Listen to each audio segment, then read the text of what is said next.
Go.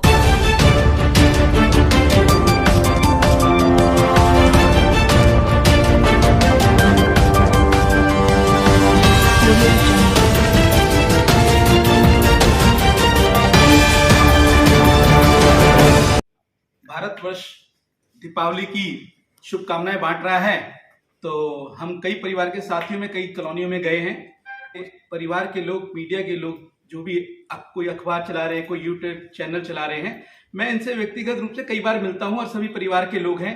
तो मुझे लगा कि एक अपने परिवार के लोगों के साथ बैठना चाहिए, इसलिए मैंने बैन लगाने से क्या प्रदूषण कम हो जाएगा, क्या उनके पास कोई ऐसी योजना है कि पटाखों को बंद कर देंगे तो हम पॉल्यूशन पे पूरा नियंत्रण कर लेंगे। मैं नहीं समझता ये संभव है, पर पॉल्यूशन की जो मूल जड़ है हम वहां तक तो प्रयास कर ही नहीं रहे। इनके आम आदमी पार्टी के कार्यकर्ता आंदोलनों के ऊपर आकर के जब सरकार बना रहे थे, क्या इन्होंने कोई आंदोलन ऐसा खड़ा किया कि हम पौधे लगाएं, पेड़ लगाएं, पॉल्यूशन को रोकने का प्रयास करें? ये डीटीसी की बसें जो खरीद रहे थे, इस पे इन्होंने इतना बड़ा घोटाला कर दिया। जो pollution free buses, electronic buses आनी थी, उस पे इन्होंने इतना बड़ा घोटाला कर दिया। हाउ कैन पॉसिबल, कैसे पॉसिबल है कि ये लोग प्रदूषण पर नियंत्रण करें? इन्होंने कुछ नहीं किया, पटाखों पे प्रतिबंध नहीं लगाया। इन्होंने हिंदू समाज के ऊपर, हमारे राष्ट्र का जो पर्व था, राष्ट्रीय पर्व इसको हम लोग बनाते थे, इस पे इन्होंने एक आघात किया है और आने वाले समय पे जनता इन्हें माफ नहीं करेगी, क्योंकि इन्होंने हमारी बच्चों को दिवाली से बहुत दूर किया है। लेकिन आप जो कह रहे हैं कि आम आदमी पार्टी ने कुछ नहीं किया है, तो वो तो प्रदूषण से बचाने के लिए उन्होंने पराली का जो रोकने के लिए जो किया है, और ये बाकी तो प्रदूषण का जो है आप अच्छा, जब उन्होंने पराली, सबसे पहले क्या होता था, आज से अगर 5 साल पहले चले जाएं तो पराली को ही एक क्वेश्चन मार्क बना करके कि पराली पोल्यूशन कर रही है। जब उन्होंने ये बंदी कर दिया कि पराली नहीं जलेगी, पोल्यूशन होना ही नहीं, तो पटाखे पे प्रतिबंध क्यों हमारे समाज की भावनाओं को परेशान किया जा रहा है? इनका मोटिव क्या है? और दूसरे समाज के त्योहारों पर इनके पास कुछ नहीं होता है।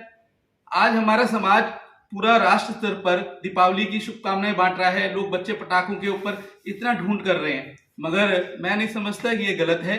पराली को लेकर के कर रहे थे, अगर पोल्यूशन नियंत्रण में है तो पटाखों पे बैन क्यों किया गया?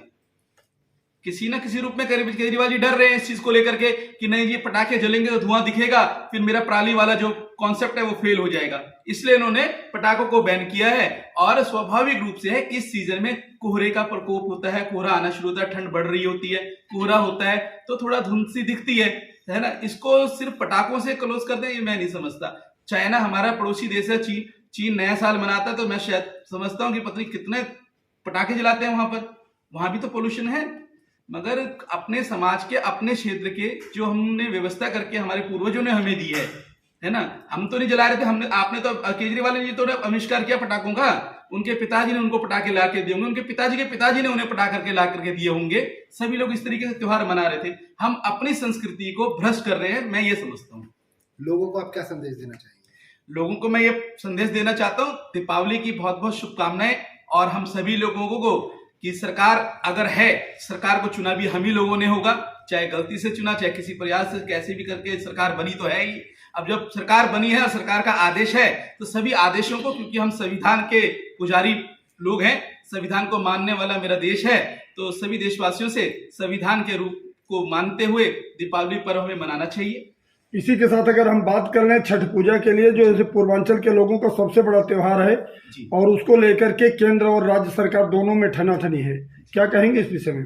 जी, ठनाठनी थी, वो खत्म हो गई है। हमारे आदरणीय मनोज तिवारी जी ने, हमारे क्षेत्रीय विधायकों ने बड़ा मजबूती के साथ प्रयास किया और इसके ऊपर उन्होंने प्रदर्शन भी किया। आपने देखा होगा, हॉस्पिटल तक हमारे तिवारी जी पहुंचे, मगर उन्होंने अभी हमारे लेफ्टिनेंट जो एलजी साहब हैं, उन्होंने हमारे को आदेश दिया है कि छठ पूजा हम संविधान के दायरे में मनाएंगे, और हम पूर्वांचल वासियों, समस्त बिहार के लोगों को छठ पूजा की भी अग्रिम बधाइयां दे रहे हैं। और विशाल रूप में छठ मनाने के लिए, छठ मैया को याद करने के लिए, छठ मैया की आरती उतारने के लिए हम यमुना घाट पे सभी समाजों के साथ पहुंच रहे हैं।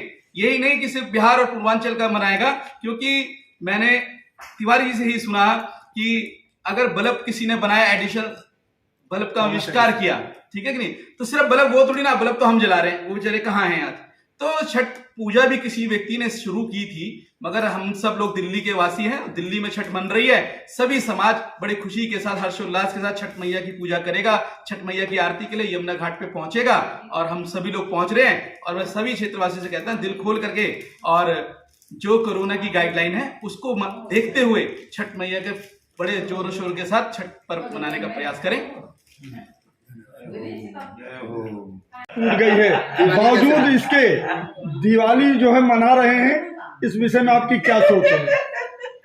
देखिए, जैसा दीपावली का पर्व ऐसा है जो खर्चों से ही मनाया जाता है और ईश्वरीय कृपा रहती है। प्रभु राम का आगमन इस दिवस पे हुआ था और पूरे क्षेत्र की जनता इसमें नहीं, देखिए आपने हकार दिया, सिर्फ मैं महंगाई पे बोल रहा हूँ। महंगाई इतनी ज्यादा है कि लोग दिवाली मनाने के लिए मजबूर तो हैं, मना तो रहे हैं, लेकिन वो जब जेब की तरह देखते हैं तो बिल्कुल खाली नजर आती है। जी देखिए, पूरा देश पिछले 2 सालों से कोरोना पीड़ित रहा है, ये किसी से छुपा नहीं है। तो स्वाभाविक है, जब हमारी जेब हल्की हुई तो सरकारों की जेबें भी हल्की हुई होंगी, तभी हमारी जेबें हल्की हुई। क्योंकि ये तो चक्कर है जो एक टायर के तरीके घूमता रहता है। सरकार में भी तो हम ही लोग जाकर के बैठे हैं, आप लोग ही तो सरकार को चला रहे हैं। तो ऐसा मैं समझता हूँ कि कहीं पे कुछ कमियां रही होंगी, मगर मुझे तत्कालीन जो भारत की सरकार है, आदरणीय नरेंद्र मोदी जी सरकार जो भारत में है, मुझे पूर्ण विश्वास है कि इस महंगाई जैसी दुविधा से जन जन को उबारेंगे। और मैं समझता हूँ, मुझे विश्वास है कि ऐसा कुछ होगा नहीं, बहुत जल्दी हम इस संकट से भी दूर होंगे।